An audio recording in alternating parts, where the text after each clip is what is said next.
خلق السماوات والأرضين والصلاة والسلام على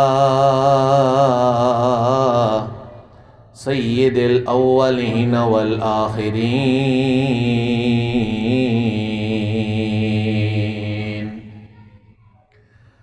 وعلى آله وأصحابه إلى يوم الدين.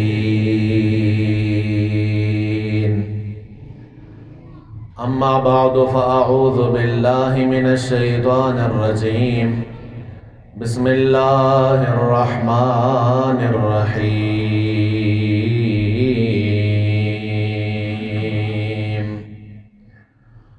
لا إله إلا الله. وقال في مقام آخر محمد رسول الله. إن الله وملائكته يصلون على النبي يا أيها الذين آمنوا صلوا عليه وسلموا تسليما.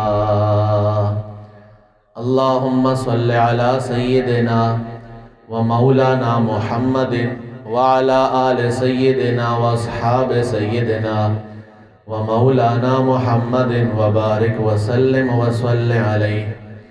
الصلاة والسلام عليك يا سيدي يا رسول الله وعلى آلك واصحابك يا سيدي يا حبيب اللہ. بآواز بلند پڑھ لیجئے الصلاۃ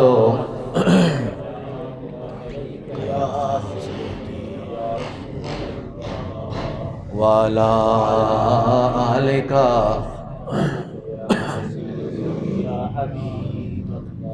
جہاں زندگی مدینے سے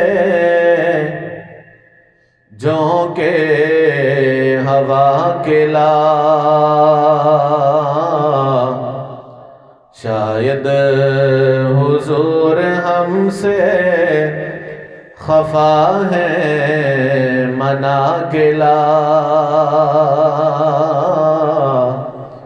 جا زندگی مدینے سے جھونکے ہوا کلا. کچھ ہم بھی اپنا چہرہ باطن سنوار لیں، صدیق سے وہ زاویے عشق و وفا کلا. جا زندگی مدینے سے جھونکے ہوا کلا.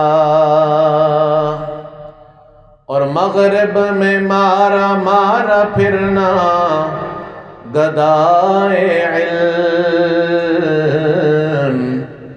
دروازہ علی سے یہ خیرات جا کے لا.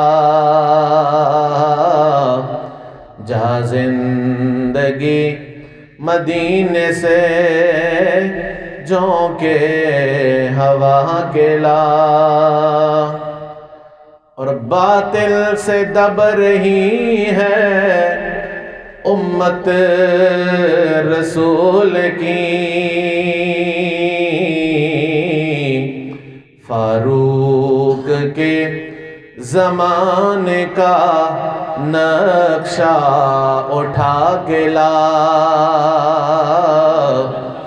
فاروق کے زمانے کا نقشہ اٹھا کے لا. جا زندگی مدینے سے جھونکے ہوا کے لا. حمد و ثناء کے بعد معزز و محتشم سامعین کرام، السلام علیکم ورحمۃ اللہ وبرکاتہ۔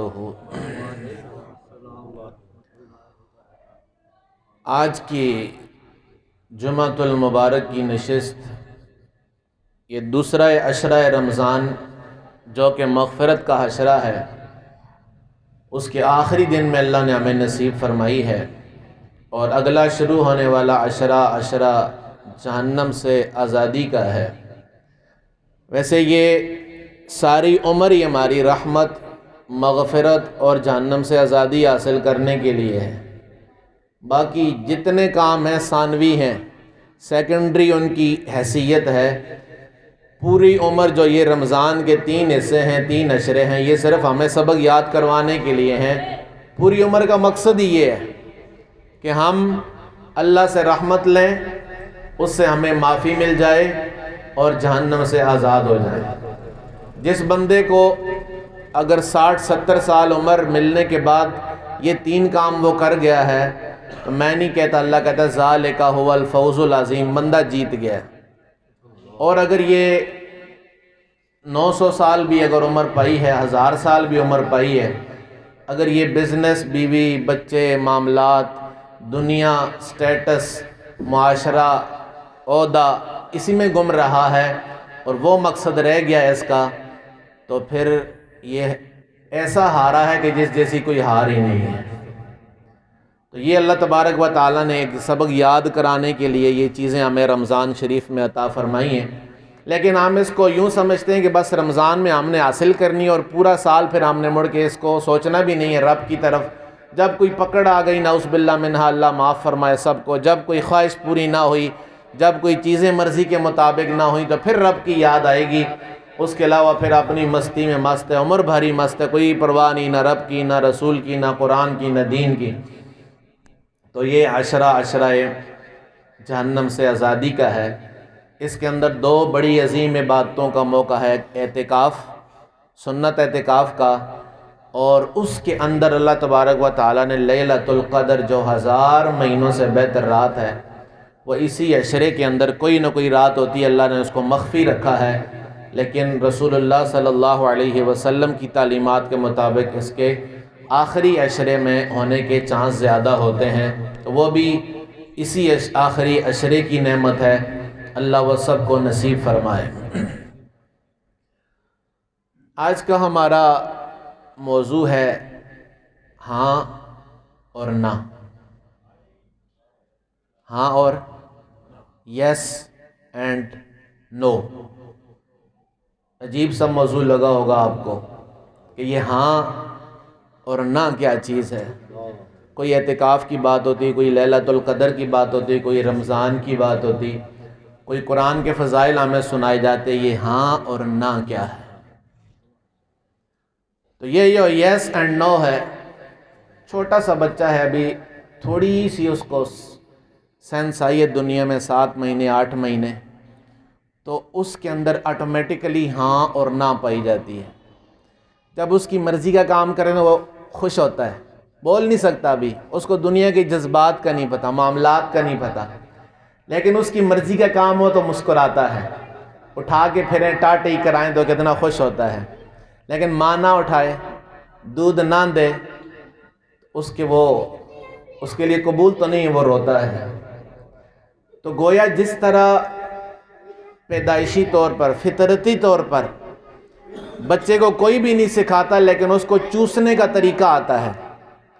مرغی کا بچہ ہے تو اس کو انڈے سے نکلتے ہی چونچ مارنے کا طریقہ آتا ہے، کسی نے نہیں سکھایا، یہ قدرتی نیچرلی اللہ تعالیٰ نے اس کے اندر ڈالا۔ اسی کو ہدایت کہتے ہیں کہ رب نے سکھایا، جب کوئی بھی سکھانے والا نہیں تو رب سکھاتا ہے۔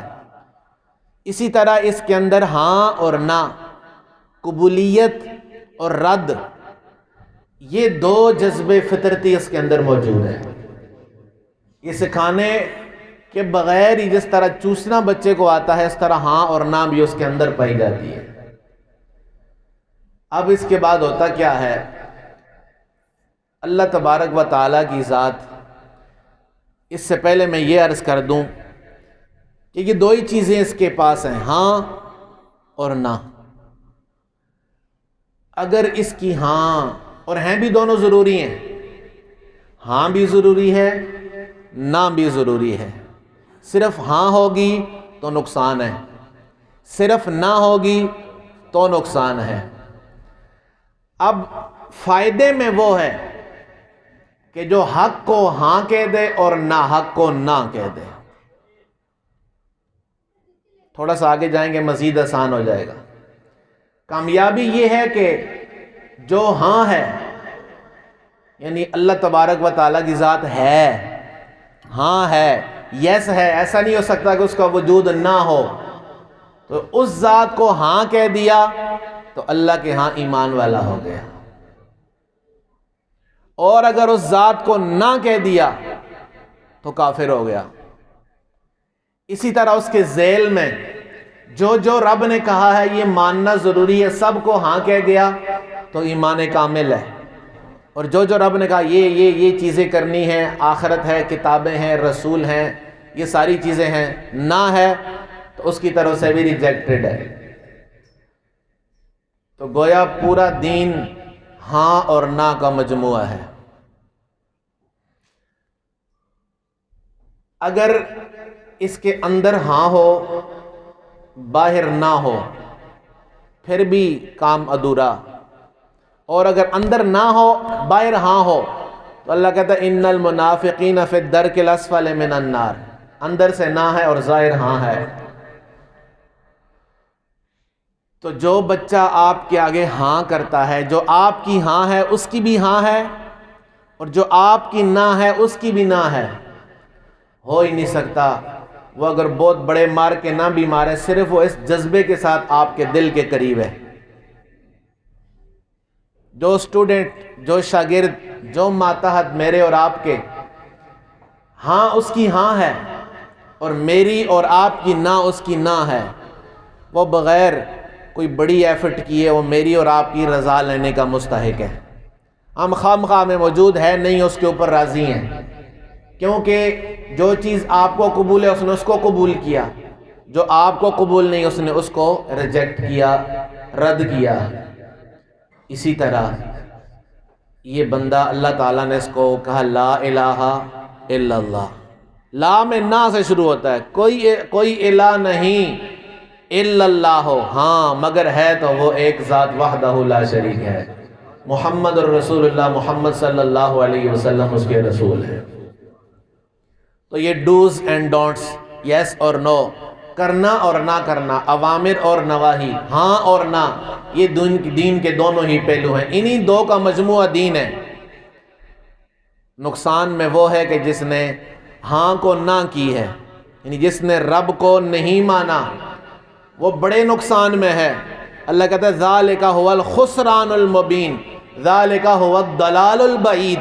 یہ تو بڑا نقصان کر بیٹھا ہے اپنا، اور ایسا نقصان ہے کہ خسرت دنیا والآخرہ، نہ صرف دنیا کا نقصان ہے، آخرت میں بھی اپنے آپ کو برباد کر بیٹھا ہے. اور دوسرا سٹیپ کیا ہوتا ہے؟ بندہ ہاں تو کہتا ہے لیکن ہاں اتنی پکی نہیں ہوتی، ہاں کے اندر اتنا مضبوط نہیں ہوتا کہ یہ ہاں والی چیزوں کو نہ کر جاتا ہے، اور نہ کہنے میں اتنا پکا نہیں ہوتا کئی نہ والوں کو ہاں کر جاتا ہے. بڑا مشکل سے لگ رہا ہوگا آپ کو. مثال کے طور پر ہم نے اللہ کے کرم سے مانا کہ اللہ کے علاوہ کوئی لائق عبادت نہیں. حضور صلی اللہ علیہ وسلم اللہ کے آخری نبی ہیں.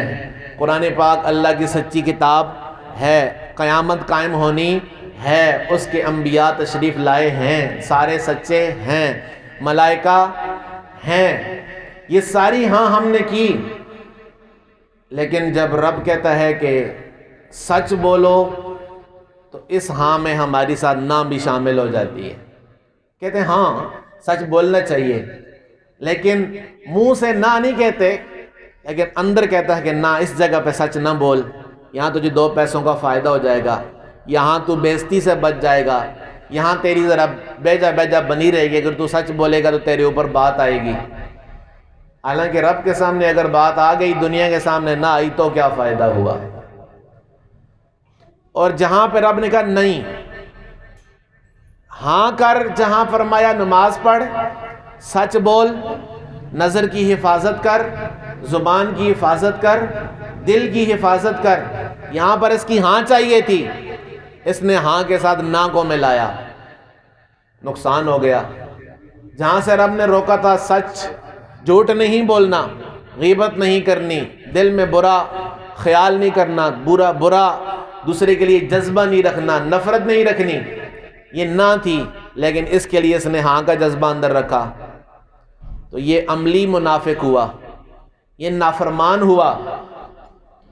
تو جب نافرمان ہوتا ہے، جب آپ کی ہاں کو ہاں نہیں ملتی، جب آپ کی نا کو نا نہیں ملتی، تو آپ کا کتنا ہی پیارا رشتہ ہو، کبھی آپ اس میں مکمل راضی نہیں۔ اسی طرح جب مسلمان رب کو ہاں تو کرتا ہے، لیکن اس کی ہاں کو ہاں نہیں کرتا، اور جہاں سے اس نے روکا ہے اس نا کو نا نہیں کرتا، روکتا نہیں ہے، تو پھر اس کی رب کی مرضی سے، رب کی رضا سے، رب کی خوشنودی سے، رب کی مغفرت سے، رب کی رحمت سے، رب کی مہربانی سے محروم رہتا ہے۔ پھر اگر رمضان شریف بھی آئے اور اس کی جہاں سے رب نے ہاں کی وہاں اس کی ہاں نہ ہو سکے، یعنی جہاں سے رب نے کرنے کا حکم دیا وہ کر نہ سکے، نہ کرے، اور جدھر سے رب نے روکا وہاں سے رکے نہیں، تو ایک رمضان کیا 500 رمضان بھی اس پہ گزریں گے، اس کے اندر رب کی رحمت نہیں ڈلے گی، یہ رب کی رضا والا بندہ نہیں بنے گا۔ پارٹ ٹائم اس کو مزدوری مل جائے گی، اتنی نیکیاں مل گئیں، لیکن ساتھ سینکڑوں گناہ بھی گلے میں ڈال لیے، اور قیامت کے دن حدیث پاک ہے کہ کتابیں 3 کھلنی ہیں۔ کتنی کتابیں کھلنی ہیں؟ ایک ہے نیکیوں والی، اور ایک ہے گناہوں والی، اور ایک بیچ نعمتوں والی۔ جو رب نے نعمتیں دی ہیں ان کا بھی حساب ہے۔ اللہ فرمائے گا اس کی جو نیکیاں ہیں ان کو ذرا میری نعمتوں والی کتاب میں سے ایک چھوٹی سی نعمت ساتھ رکھ کے ذرا تولو۔ تو امام الانبیاء صلی اللہ علیہ وسلم نے فرمایا جب تولا جائے گا تو نعمتیں تو بڑی بڑی اس کو ملی ہیں، وَإِن تَعُدُّوا نِعْمَتَ اللَّهِ لَا تُحْصُوهَا، یہ تو کاؤنٹ بھی نہیں کر سکتا، لیکن فرمایا سب سے چھوٹی نعمت جو ہوگی رب کی نظر میں، اس کو جب پلڑے میں رکھا جائے گا اور ایک طرف اس کی ساری نیکیاں رکھی جائیں گی تو اس نعمت کا وزن زیادہ ہو جائے گا، کیونکہ وہ رب کی عطا ہے، وہ مالک ہے، اس کی کوئی اپنے وجود سے کی ہوئی چیز اس کے لیول کی نہیں ہو سکتی۔ ہاں وہ قبول کر لے تو اس کی مہربانی ہے، وہ رحمت کی چادر میں چھپا لے تو اس کی مہربانی ہے، وہ اگر نبی کے صدقے رحمت سے ڈھانپ لے تو اس کی کرم ہے، اس کی مہربانی ہے، وہ اللہ کے اپنے بندوں کی وجہ سے اس کے اوپر مہربانی کر دے تو اس کی مہربانی ہے۔ تو کتابیں تو 3 ہیں، حساب تو اس کا اس انداز سے ہونا ہے، لیکن رسول اللہ صلی اللہ علیہ وسلم کے چاہنے والے ہم مسلمان، ہماری ہر وہ ہاں ہونی چاہیے جہاں رب اور رسول صلی اللہ علیہ وسلم نے ہاں کرنے کا فرمایا، اور ہر وہاں سے نہ ہونی چاہیے۔ ہر کام کرنے والا جس کو حکم ہے وہ کرنا ضروری ہے، جس سے بچنے کا حکم دیا اس سے بچنا ضروری ہے۔ اگر یہ نہ کر سکیں ہم تو معاذ عبادات، امام الانبیاء صلی اللہ علیہ وسلم نے فرمایا قیامت کا دن ہوگا، کچھ لوگ رب کے سامنے آئیں گے، ان کی نیکیاں تہامہ، عرب کے جو عظیم ترین، جس طرح ہمارا کیٹو شیٹو اس طرح بڑے پہاڑ ہیں، فرمایا تہامہ کے پہاڑوں کے برابر اس کی نیکیاں ہوں گی میدان محشر میں، لیکن اس کے کام نہیں آئیں گی۔ صحابہ حیران ہو گئے، یا رسول اللہ صلی اللہ علیہ وسلم، جس بندے نے تہامہ کے پہاڑوں جتنی نیکیاں کی اس کے کام کیوں نہیں آ رہی؟ کوئی آسان کام ہے تہامہ کے پہاڑوں جتنی نیکیاں کرنا؟ فرمایا کام اس لیے نہیں آئیں گی کہ نیکیوں کے ساتھ ساتھ گناہوں کی فصیل کو بھی ادھیڑنے والا ہوگا۔ نیکیاں بھی کر رہا ہے، جہاں پر جھوٹ کا دل کر رہا ہے جھوٹ بول رہا ہے، جہاں پر نظر کا دل کر رہا ہے وہاں نظر بازی کر رہا ہے، جہاں پر غیبت کرنے کو دل کر رہا ہے پیٹھ پیچھے وہاں غیبت کیے جا رہا ہے۔ تو فرمایا ساتھ برائیاں بھی ہیں، تو یہ وہ تو جب مائنس ہوتی جائیں گی تو اس کی تو نیکیاں پیچھے کچھ بھی نہیں رہے گا اور اس کے کام نہیں آئیں گے۔ تو اگر ہم اس طرح پرکھیں جس طرح رمضان میں نیکیاں کر لیں اور بعد میں رب کو بھول جائیں پھر تو کام ہی بڑا خراب ہے، لیکن یہ کرا کے بھی جب اندر سے ہاں نہیں ہوتی اور بندہ نیکی یا فرائض پورے کیوں نہیں کرتا، وہ رب سے مقابلہ تو نہیں چاہتا، وہ اندر کی ہاں موجود نہیں ہے، وہ دل کا میلان موجود نہیں ہے، وہ دل نہیں کرتا اس کا۔ آئیے موقع بھی کچھ ایسے ہیں۔ 17 رمضان المبارک بدر کا دن ہے، 20 رمضان المبارک فتح مکہ کا دن ہے، 21 رمضان المبارک سیدنا علی المرتضیٰ شیر خدا رضی اللہ عنہ کی شہادت کا دن ہے۔ اسی طرح پہلے 3 رمضان سیدہ فاطمہ رضی اللہ عنہ کی شہادت وصال کا دن تھا۔ 2 ہماری اماں سیدہ عائشہ صدیقہ، سیدہ خدیجہ رضی اللہ عنہما، ان کا بھی یوم وصال گزرا ہے۔ ذرا کمپیئر کرتے ہیں، ہاں جن کی رب اور رسول کے آگے مکمل ہاں تھی، اور جہاں سے اللہ رسول نے روکا تھا ادھر سے مکمل نہ تھی، ذرا ان کے اوپر اللہ کی رحمت کی برسات کا منظر دیکھتے ہیں، جس سے ہمیں یہ اپنا ٹاپک اور اپنی یہ خیرات علم قرآن کا یہ نور سمجھ آئے گا۔ میرے پاس قرآن کریم ہے، سورۃ الانفال ہے، 9واں سپارہ ہے۔ واقعہ بیان ہو رہا ہے بدر کا، 17 رمضان المبارک، تو عین واقعے کا دن ہے جس دن ہوا، لیکن پہلے چلے پھر وہاں جا کے پڑاؤ ڈالا، وہ ساری چیزوں کا آپ کے علم میں ہے بھی، اور اتنا وقت بھی نہیں ہے سب کو، لیکن ہم نتیجے کے طور پہ دیکھتے ہیں کہ جن کی رب کے اور رسول کی ہاں میں ہاں تھی، اور جہاں سے اللہ اور اس کے رسول نے نہ کی ان کی نہ تھی، یعنی ماننے والے تھے، جدھر سے روکا ہے رکنے والے تھے، اور جو کرنے کا فرمایا وہ کرنے والے تھے، ان کو رب کی مدد کیسے حاصل تھی، ان کی رب کیسے مانتا تھا، وہ رب کی مانتے تھے، ان کی رب کیسے مانتا تھا۔ یہ ہمیں اور آپ قرآن سے سیکھیں گے، کیونکہ ہماری اپنے انالیسس، اپنے تجزیات، اپنی ورڈنگ، اپنے الفاظ کی تو کوئی حیثیت نہیں ہے، کلام تو اللہ کا ہے جو کلام کرنے والی ذات ہے۔ اللہ تعالیٰ فرماتا ہے سورہ انفال آیت نمبر 9، اللہ کہتا ہے اذ تستغیثون ربکم، جب تم رب سے فریاد کر رہے تھے، تستغیثون استغاثہ کرنا، مدد طلب کرنا، فریاد کرنا، اذ تستغیثون ربکم فاستجاب لکم، فرمایا تم نے فریاد کی، فاستجاب لکم، تمہاری فریاد کو رب نے قبول فرما لیا۔ تو جو ماننے والا ہوتا ہے اس کی فریاد کو رب قبول کرتا ہے، اور پھر قیامت تک کے لیے اعلان کر دیتا ہے کہ ان فریادیوں کی فریاد رد نہیں کرتا، اس لیے کہ یہ میری بات کو جو رد نہیں کرتے۔ یا اللہ کیا قبول کیا؟ فرمایا فاستجاب لکم انی ممدکم بألف من الملائکۃ مردفین،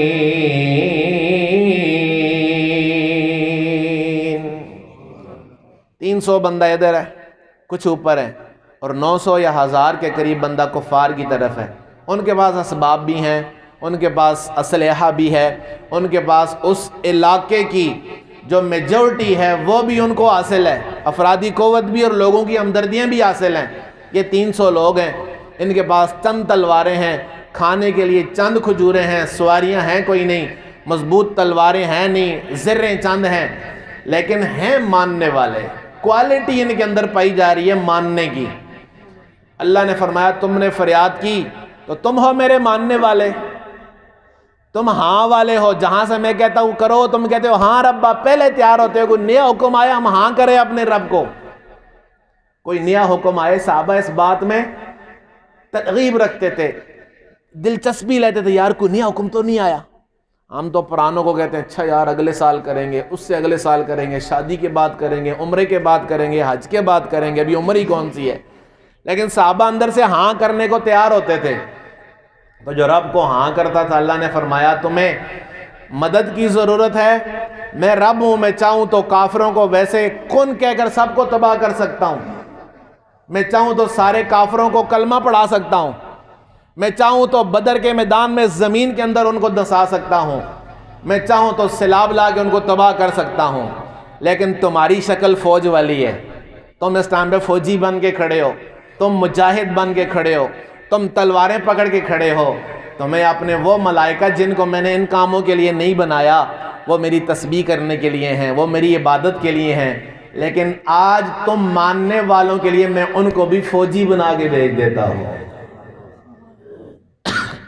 میں تمہاری مدد کروں گا 1000 فرشتے کے ساتھ، اور آئیں گے بھی ڈسپلن کے ساتھ لائنوں میں۔ اور کافر کہتے ہیں، صحابہ کہتے ہیں کہ ہم جب کسی کافر کو مارنے کے لیے بھاگتے تھے تو اشارہ کرنے سے پہلے اس کا سر اڑ جاتا تھا، اور ہمیں آوازیں آتی تھی اقدم حیزوم اقدم حیزوم، حیزوم آگے چل۔ یہ 17 رمضان المبارک ہے، جون کا مہینہ ہے، عرب کی گرمی ہے، کسی صحابی کو روزہ نہیں لگا۔ ایک تو ہمیں روزہ لگ جاتا ہے، شام کے ٹائم ہم اتنے بھاری ہوئے ہوتے ہیں کہ اگر کوئی ہمارے ساتھ گاڑی بھی ٹکرا جائے شاید گاڑی کا نقصان ہو جائے، کیوں جی ایسا روزہ رکھے ہوئے ہے اور تینوں پتہ نہیں میں روزہ رکھے ہے۔ تو ان کو تو 17 رمضان میں سعودی عرب کی بدر کی میدان کی صحرا کی گرمی میں بھی روزہ نہیں لگا، اور سحری بھی کوئی بہت زیادہ انہوں نے کوئی دہی، کوئی زیادہ فلاں جگہ کی نہاری تو فلاں جگہ کے پائے تو کھا کے نہیں کی تھی، شاید ایک کھجور کو چند صحابہ نے تقسیم کیا ہو آپس میں، کسی نے نہیں کہا یار میں نے روزہ لگ گیا ہو یا نہیں۔ ان کو پتا تھا روزہ کس کو، جو مالک نے نعمت دی ہے، میرے اوپر احسان کیا ہے، وہ مجھے لگے کیوں، وہ مجھے لگے کیوں۔ میرا تو جذبہ یہ ہے کہ حضور نے فرمایا تمہیں اگر رمضان کی ویلیو پتہ ہو جائے تو تم یہ تمنا کرو کاش پورا سال ہی رمضان میں گزرے، کیونکہ جس کے اندر ایکسیپٹنس ہو، جس کے اندر ہاں ہو، وہ رب کی نعمتیں بوجھ نہیں لگتی، اس کو اپنے اوپر احسان لگتا ہے کہ یا اللہ تیری مہربانی تو نے مجھے یہ عطا فرما دی ہے۔ اچھا جی، اللہ کہتا ہے وَمَا جَعَلَهُ اللَّهُ إِلَّا بُشْرَى وَلِتَطْمَئِنَّ بِهِ قُلُوبُكُمْ۔ جو پہلے میں باتیں کر چکا ہوں کہ اللہ کسی انداز میں بھی کافروں کو تیخ کر سکتا تھا، لیکن اللہ نے فرمایا کہ یہ انداز اس لیے کہ تاکہ تم خوش ہو جاؤ۔ اللہ کو جو اپنے ماننے والے کتنے پیارے لگتے ہیں، اللہ بشرا لکم، فرمایا اللہ تمہیں خوش کرنا چاہتا ہے۔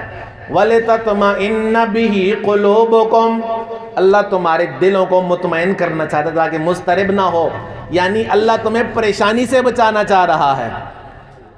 وَمَا النَّصْرُ إِلَّا مِنْ عِنْدِ اللَّهِ، اور حقیقی مدد کرنے والا تو اللہ کی ذات ہے۔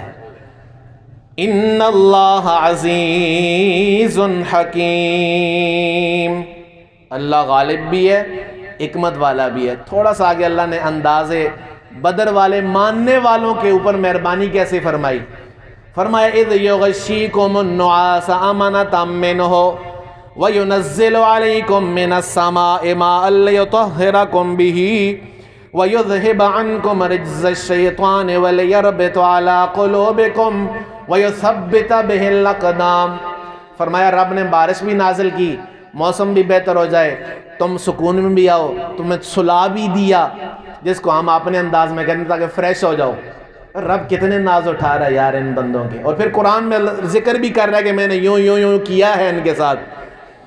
وَيُثَبِّتَ بِهِ الْأَقْدَامَ، تمہارے دل بھی مضبوط ہو جان، تمہارے قدم بھی جم جائیں۔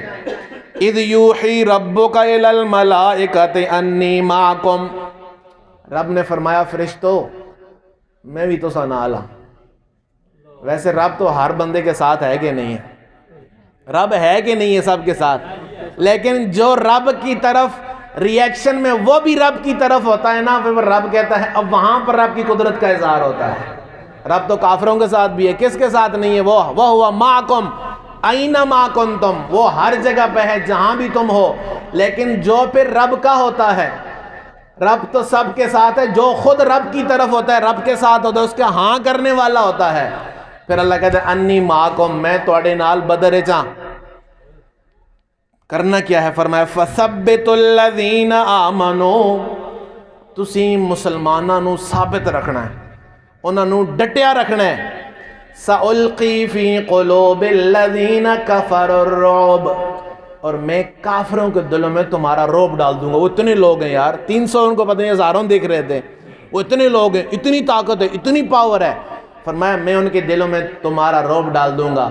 اللہ نے آگے جگہیں بھی بتائیں کہ کافروں کو مارنا کہاں کا ہے۔ فرمایا فَضْرِبُوا فَوْقَ الْأَعْنَاقِ، فرمایا انہوں نے یہ گردنہ وچ مارے ہو۔